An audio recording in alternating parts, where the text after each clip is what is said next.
As constituições nacionais, elas refletem os valores e os desafios que acabaram acontecendo em seus contextos históricos.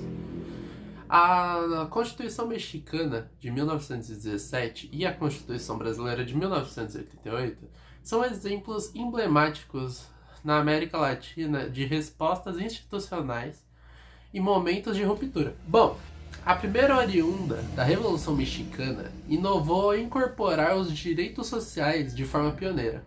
Já a segunda emergiu o processo de redemocratização brasileiro, que veio após 2 décadas do nosso regime militar. Olá, boa noite. Me chamo Giovana e eu vim falar sobre a Constituição de 1988 ou a Constituição Cidadã.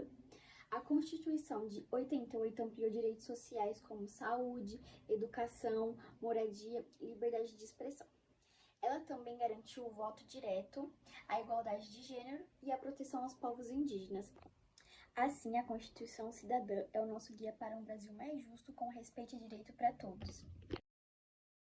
A nação vai mudar. São palavras constantes do discurso de posse como presidente da Assembleia Nacional Constituinte.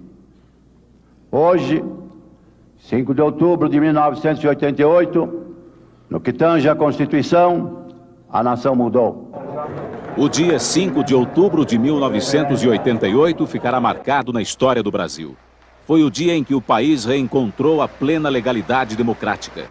Durante 21 anos, de 1964 a 1985, o desejo de um só homem, o general eleito indiretamente para ocupar a presidência da República, foi lei.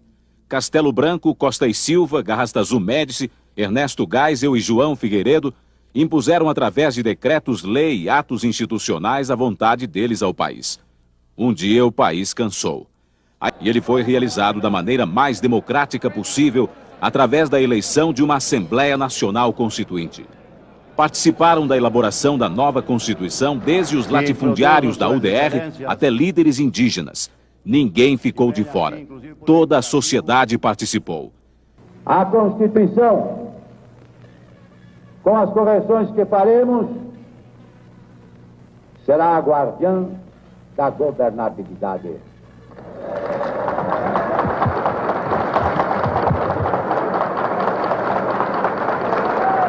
Viva a Constituição de 1988! Viva a vida que ela vai defender e semear! Declaro promulgada o documento da liberdade, da dignidade, da democracia, da justiça social do Brasil. Que Deus nos ajude que isto se cumpra. Agora, falando um pouco sobre o contexto e inovações da Constituição Mexicana de 1917, eles acabaram por representar um marco no constitucionalismo mundial, quando eles incorporaram pela primeira vez direitos sociais em um texto constitucional. Entre seus principais avanços estão a proteção do trabalhador, que ela reforma como que as pessoas devem ser tratadas lá do período da reforma agrária. Já o artigo 123, ele acabou por sua vez estabelecendo a jornada de trabalho para sendo 8 horas, e ele também acabou pegando e recolocando no nosso ambiente de trabalho o salário mínimo. O artigo 27 conferiu ao Estado o poder de expropriar terras em nome do interesse público, que reafirmou a soberania sobre ele nos recursos naturais do subsolo, como o petróleo. Mas o que causou a Revolução Mexicana? As principais causas da Revolução Mexicana estão ligadas à exploração capitalista e às injustiças sociais que delas decorreram. Com efeito, a aristocracia rural detinha o controle da produção. Por sua parte, o capital estrangeiro explorava as minas, os portos e a extração de petróleo.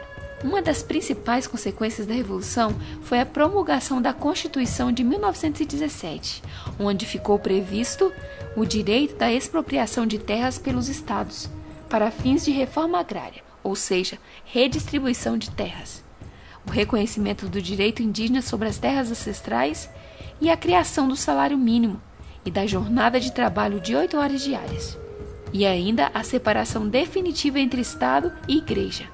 E, claro, os direitos das mulheres também foram levados em consideração. Outra consequência indireta desse movimento foi o enfraquecimento do caudilismo no México. Apesar de todas as conquistas, muitos camponeses perderam suas terras após a Revolução. Sem condições de concorrer com a produção feita nos latifúndios, vários tiveram que vendê-las aos grandes proprietários. Esse é um pequeno resumo sobre a Revolução Mexicana. Se você gostou, deixe aqui o seu like e, claro, não deixe de comentar. Se inscreva aqui no canal. Olá, falando um pouco mais sobre as duas constituições, a do Brasil de 88 e a do México de 1917, vamos falar especialmente a questão dos direitos sociais. No México, a Constituição de 1917 ela é pioneira, centrada na questão dos trabalhadores rurais, dos trabalhadores urbanos, né? Enquanto que a brasileira também é muito abrangente e moderna, com inclusive mecanismos de proteção ao meio ambiente. Poucas constituições possuem esse detalhe. E dispositivos também de proteção à cultura, direitos sociais diversos, direito da proteção à mulher e assim por diante. Com relação à soberania nacional no México, ela é muito forte. O Estado detém, inclusive, o poder de expropriação de terras para proteção de recursos naturais, conforme o interesse nacional. No Brasil, ele é já mais parcial. Existe a figura da concessão para empresas privadas, a exemplo da exploração de petróleo, que, além da Petrobras, possui outras empresas, inclusive estrangeiras, que trabalham, que fazem essa exploração. Com relação à participação democrática, no México, ela é mais limitada. Tem um sistema presidencialista lá muito forte. E no Brasil ele já é mais equilibrado, existe um mecanismo de proteção, vamos dizer assim, existem os freios, a divisão entre os poderes, né? O equilíbrio entre os poderes. Com relação à efetividade de direitos, no México ela é baixa, né? O presidencialismo, o poder mais centralizado, enquanto que no Brasil ela não é tão efetiva porque a gente tem uma lei muito bem escrita, mas na efetividade dela ainda temos muito que caminhar. E por fim, falar um pouquinho da estabilidade institucional. A do México é uma constituição que foi feita em 1917 e perdura até hoje. Já o Brasil, a gente tem uma situação de instabilidade política. São várias propostas de emenda constitucional, várias mudanças. Por isso que se fala que a gente tem uma instabilidade política. A gente ainda está num processo de amadurecimento, tem bastante para caminhar. Por fim, fazendo uma análise das duas constituições, em que pese existir um hiato aí de 70 anos entre elas, as duas desempenharam assim, papéis fundamentais no desenvolvimento dos dois países, aqui tanto o México quanto o Brasil, né? E essa comparação mostra assim, os desafios, os caminhos, enfim, todo o contexto das duas constituições aqui do constitucionalismo na América Latina.